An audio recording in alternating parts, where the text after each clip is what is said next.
one of the things I mean, when we went into this crisis, I mean, I've always tried to live a life which is hope for the best but prepare for the worst. That's always been my mindset. I grew up in a very poor family. I know what it's like to have nothing, and I don't mean that in a schmaltzy way. I mean, I genuinely do. So there's always been a little bit of my personality which is there at the back of my mind. I'm always going to go back to that, So I've always been prepared for that. So I always knew there was some crisis was coming. I didn't know whether it was going to be economic or cultural or a virus. And if you'd asked me to predict, I almost certainly wouldn't have said a virus. But I tried to be prepared for as many things as possible.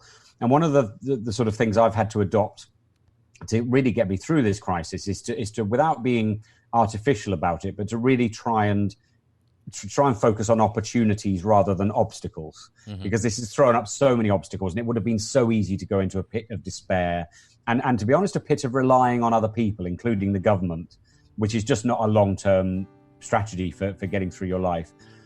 So even with live performance, I've tried to sort of see, and I've tried to help several friends, where are the opportunities? And clearly there are real obstacles, there are real problems. And I don't mean to downplay those because they're serious, but I suspect in the long run, although this is heartbreaking at the moment, we might look back and not necessarily think this is the best thing that ever happened, but every culture, every industry occasionally needs a massive shake-up.